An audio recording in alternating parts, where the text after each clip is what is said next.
River rattlesnakes,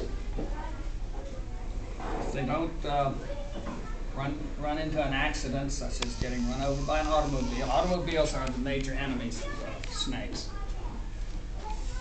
Secondary enemy would be red-tailed hawks take snakes, bobcats take them, coyotes, but by far the number one enemy is the automobile. Now, if a rattlesnake manages to stay off the roads and stay away from people, predators, he can live to be 30 or 40 years of age.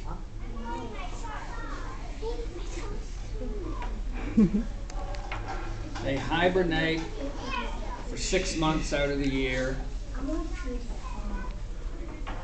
They have no internal heat regulating mechanism such as what we and other mammals have. So when the winter approaches, they have to get underground where they will not freeze.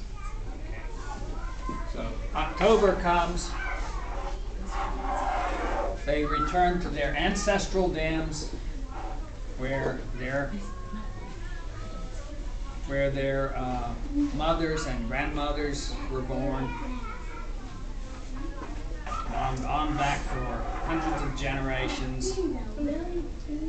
They probably arrived here after the retreat of the glacier. The glacier never came this far south, but it was too cold here at various times in the past. So rattlesnakes and most other reptiles and snakes were pushed deep into the south. Well, when it warmed up, they came out of the southlands and re-inhabited the mountains. And they found overwintering dens, and then the next generation followed the scent trails of the parents back to these overwintering dens, and that's been going on for several thousand years since they arrived. They probably arrived back here about 6,000 to 8,000 years ago. In April, they come out of hibernation. They may lay around basking in the sun for a few days, and then they typically move off and they leaf hide during the late April, early May period. The reason they leaf hide is because we're still getting a lot of cold nights at that time, and the leaves are not fully out on the tree, so it gets really hot in the daytime and really cold, pretty cold at night, sometimes down to freezing. So they'll bury themselves in the leaves, usually within a short distance of their overwintering dens. Now these overwintering dens, they vary along a continuum from a single crevice that may house all the snakes in the colony, or it may be a series of crevices spread out over a quarter mile of mountainside. And that's really the more common situation, to have a diffuse den, a den spread out along a mountainside. The number of snakes in most dens nowadays, a typical rattlesnake den would house maybe 20 adults, perhaps 30 juveniles of various ages, 1, 2, 3, 4 years old.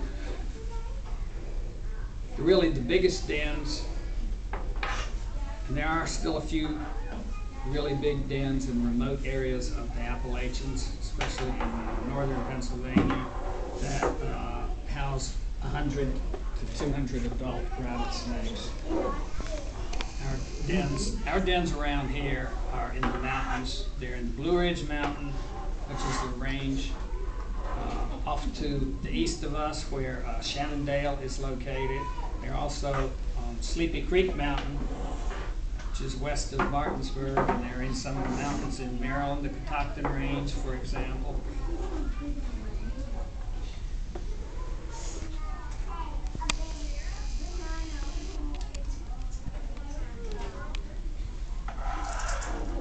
They take about 7 years to reach reproductive maturity.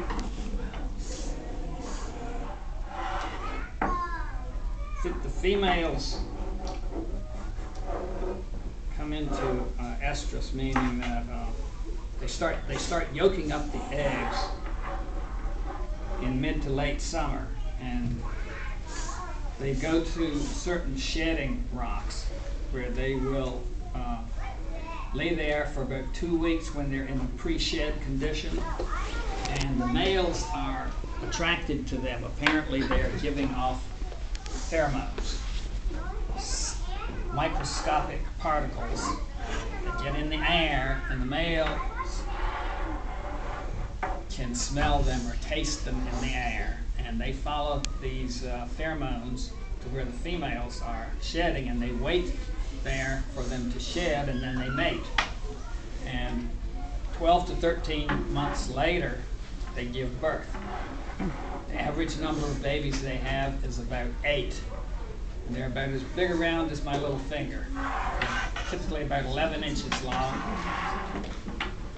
They stay with the mother for 1 to 2 weeks. She guards them and attempts to prevent any predators from coming and eating them. And after 1 to 2 weeks, they shed their skins for the first time. And at that point, they have the pre-button. They still can't make any noise with it because they've only got one little nub called the button. The pre-button is gone, and they have a little nub on the end of their tail now called the button. They won't be able to make any noise at all until the following year, in about June, when they shed again. And at that point, they have an interlocking rattle with 2 segments. They have the basal segment, and then they have the button, and they can make a faint buzz, like a zzz. Okay. The babies, after they've shed their skin for the first time in September, they're born in late August and early September typically. After they shed their skin in September, they will go out into the woods and take up ambush positions where they can smell a rodent track. What they're looking for is small mice or shrews. A newborn rattlesnake weighs about 20 grams. That's about 3/4 of an ounce. And they need to find a mouse that is no more than half grown. A full-grown white-footed mouse weighs about 20 grams. That's really too big for them. But there are little shrews around that only weigh 4 grams. And they make an ideal meal for a newborn baby now. The adults feed on mice and chipmunks. I typically give my captives rather large meals. They get about 6 meals a year.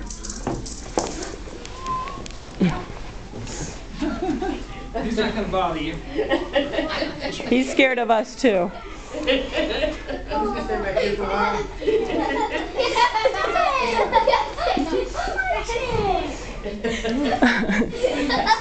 A little frightening. That's why I got between you and him. Put the young fella back. Did you say how old that one is? It's a 2.5. I think it's good. I think it's good. A little bit of adrenaline. It's good for you. It's all right. It's all right. I am scared. He's standing on the chair. I do not know. He's trying to see what he's doing.